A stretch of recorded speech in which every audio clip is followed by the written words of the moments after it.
7 months po ako nagtrabaho dito. Sumuka po ako ng dugo kasi po nananakit yung likod ko po at nanginginig din po yung katawan ko. Tulungan niyo po ako makauwi sa pamilya ko. Gusto ko na po umuwi. Ayoko pa po mamatay dito. Nararamdaman ko po sa sarili ko. Nangihinan na po ako. Kaya Rapi, tulungan niyo po ako. Para po sa mga anak ko. Gusto ko pa po sila makasama. Marami pong salamat. Sir Benedict, gano'n na po katagal si Ma'am Susan sa Riyadh? 7 months. Ano po bang naging trabaho niya po doon sa Riyadh, sir? Kasambahay po. Overwork lang talaga, sir. Opo. Tsaka hindi rin po kasi siya nakakayos na mapagkain na maayos purong kaya lalo lang po siya nangihina. Okay kasi ang kinakain niya minsan nung kanin lang, ulam niya minsan itlog. Pagka swerte na, pagka napupunta siya sa mama ng madam niya, sinasabi niya naman po sa akin na doon kahit pa paano nakakain siya na maayos. Pagka nandun siya sa mama ng madam niya, kaso kailangan niya rin po magtrabaho para makakain po siya. Okay. Sir, yung video kanina, parang nasa hospital po ba siya? Opo, naka-admit po siya. Ma'am, ano pong status ng ating OFW na si Ma'am Susan de la Cruz po na nasa Riyadh ngayon, ma'am? Sa ngayon, ma'am, nasa hospital po siya, ma'am. Yes, ma'am. And kami pong agency, ma'am, willing kami, ma'am, na ibigay yung assistance po na nire-request po nila, ma'am. Okay. Pero ano pong nangyari, ma'am, kay Ma'am Susan? Bakit na-admit po? Ma'am, based ma'am doon sa nakausap ko, ma'am, na FRA namin, ma'am, na may sakit po yung applicant namin, na masakit daw po yung likod. Pero doon po sa sinabi ni Sir, hindi po siya nakaabot sa amin na wala palang enough na pagkain ng applicant, ma'am. Okay. So in short, ma'am, ano po ang findings, ma'am? Doon, ma'am, sa findings, ma'am, wala pa sa amin na po-forward na mismong result ng medical niya, ma'am. Observation pa siya, ma'am. Gano'n po ba katagal na po si Ma'am Susan po sa ospital, ma'am? Ma'am, 4 days na, ma'am. 4 days, ma'am? Wala pa po kayong findings po? Ma'am, pasensya na, ma'am, kasi medyo delay mag-send yung aming FRA, ma'am. Pero, ma'am, i-promise ko within today, ulitin ko sila, ma'am, para sa findings, ma'am, ng applicant. Opo. And also, ma'am, kasi syempre tignan niyo din po yung sa findings po ninyo kasi 7 months. Baka mamaya, ma'am, hindi po ba naka-affecto? Kasi kung umalis po siya, may sakit po talaga siya doon. Bakit po nakalusot na, makaalis siya ng Pinas nang meron po siyang karamdaman? So gusto ko rin po sana malaman, ma'am, kung ano yung magiging findings po. Kasi kung sakali man po na meron siyang sakit talaga, ma'am, bakit po ito nakaalis ng papuntang Riyadh po? Ma-monitor muna po natin yung kalagayan po niya sa ospital, and kung ito po ay fit to travel na po, baka maaari pong matulungan po natin na makauwi na rin po. Okay, sige. Opo. Na-check niyo ba, ma'am, yung status niya? Kasi ang nangyayari, ang sabi po ni Sir Benedict, ang nangyayari daw po ay overwork daw po ang ating OFW doon. Ma'am, yun nga yung problema namin. Hindi na-update sa amin yung food at overwork. Ang last update sa amin, ma'am, na may sakit na yung applicant, ma'am. Opo, may sakit na po, ma'am, kasi overwork daw po. Nasa hospital, naka-confine na po sa hospital. So, hindi niyo po na-monitor, ma'am? Hindi po namin na-monitor about dun sa food saka sa overwork, ma'am. Opo. Pero, ma'am, si Ma'am Susan, ma'am, siya, ma'am, fit to work siya, ma'am.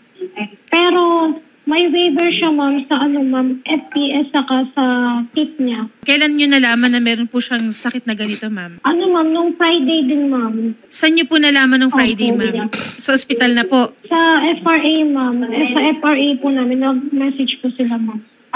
Call pa na, hindi message. Nag-call sila, ma'am, sa... Ano yung maitutulong natin, ma'am, para po Kasi, ma'am, nag-aalala na po si Sir Benedict. Siyempre, ma'am, naka-admit yung OFW natin. 4 days na po, wala pa rin pong findings. Ma'am, ang may offer namin, ma'am, once mapit to work siya, i-book po namin ang ticket, ma'am, and yung exit visa niya ipaprocess po yun. Okay.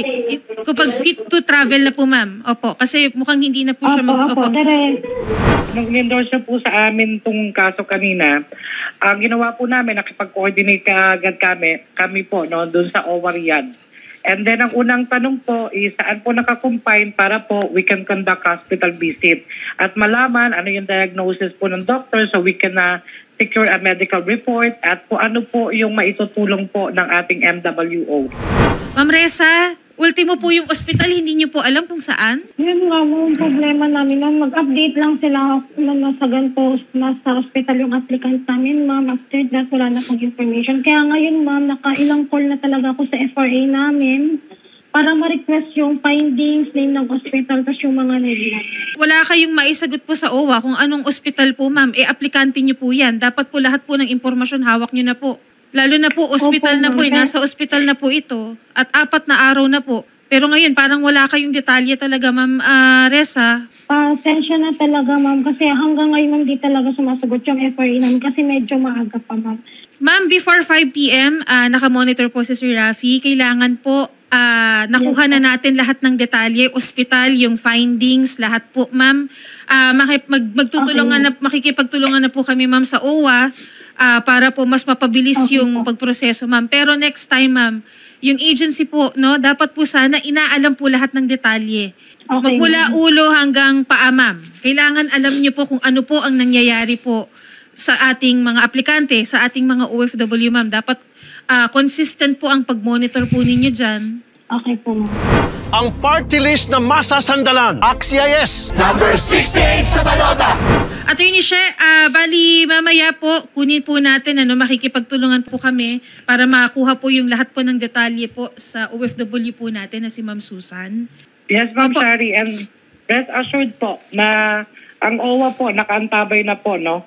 Malaman lang namin kung saan hospital, ang aming welfare officer po ay kaagad po napupunta po dun sa hospital. Apo.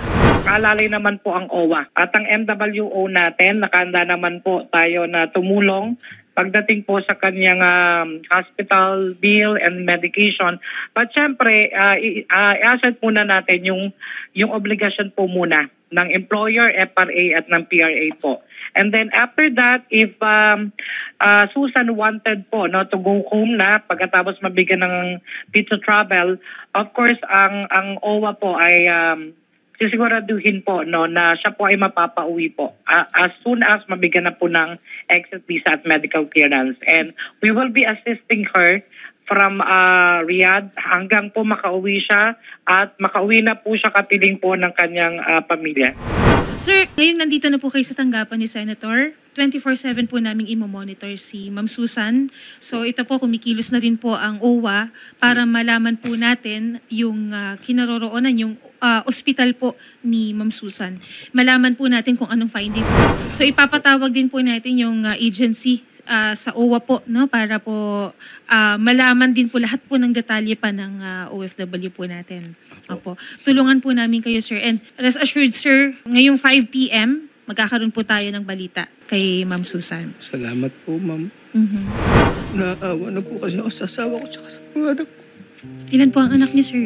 5. Ano pong trabaho niyo, Sir Benedict? Sa junk shop lang po ng child. Sa junk shop. Kakabalik ko lang din po. Dahil kasi napahintuan ng makapasok ng mga bata kasi wala nag-aasikaso rin po. Okay, tapos ganito pa po ang nangyari. Po. Sige po. Sir, ilalakad na din po natin kay Attorney Malonzo and kay Sir Arnel Ignacio na yung livelihood assistance po kasi na maaari po nating maibigay po kay Ma'am Susan, sir. Ha? Nakauwi lang po siya. Masayang-masaya na po ako.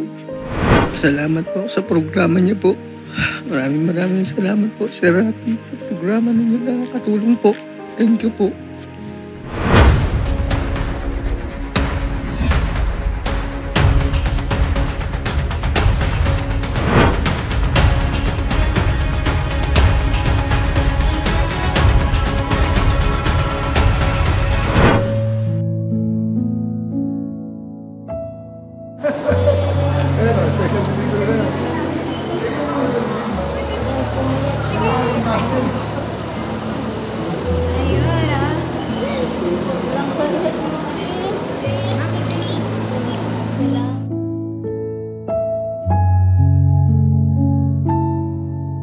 Parang hindi nila ako nakilala.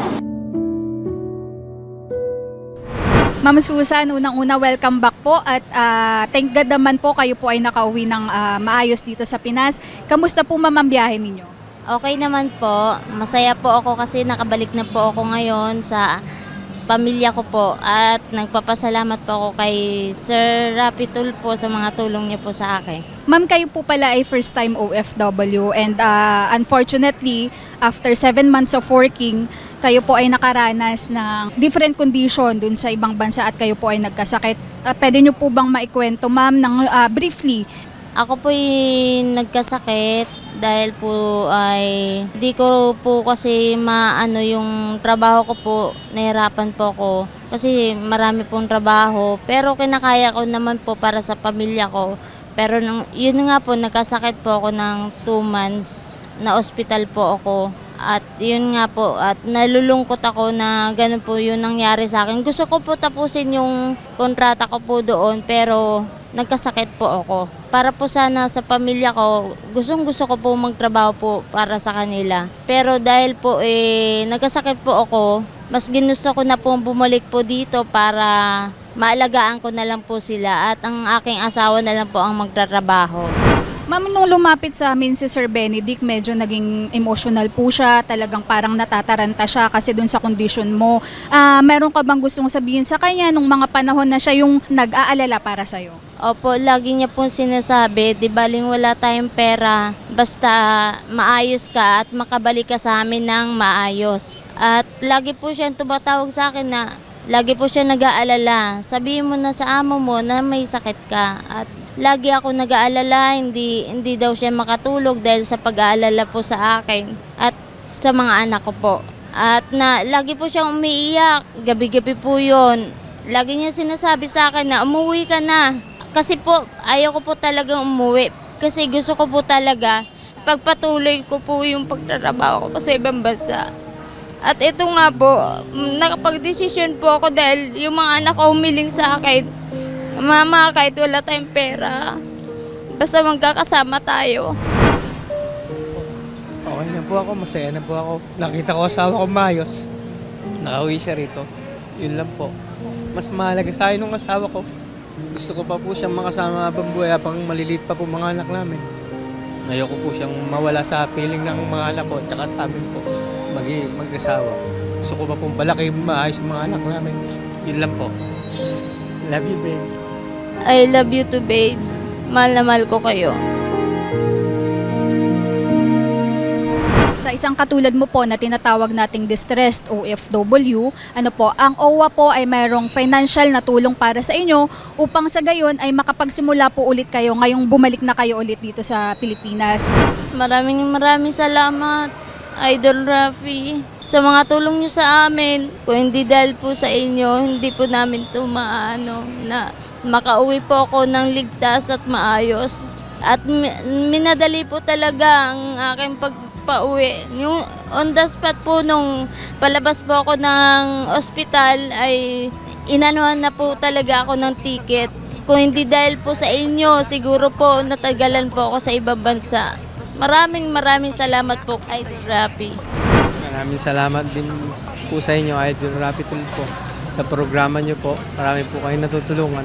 Thank you po at nakabalik na po ang asawa ko. Nagpapasalamat po ako sa inyo. Maraming salamat po. Sana po marami pa po kayong matulungan.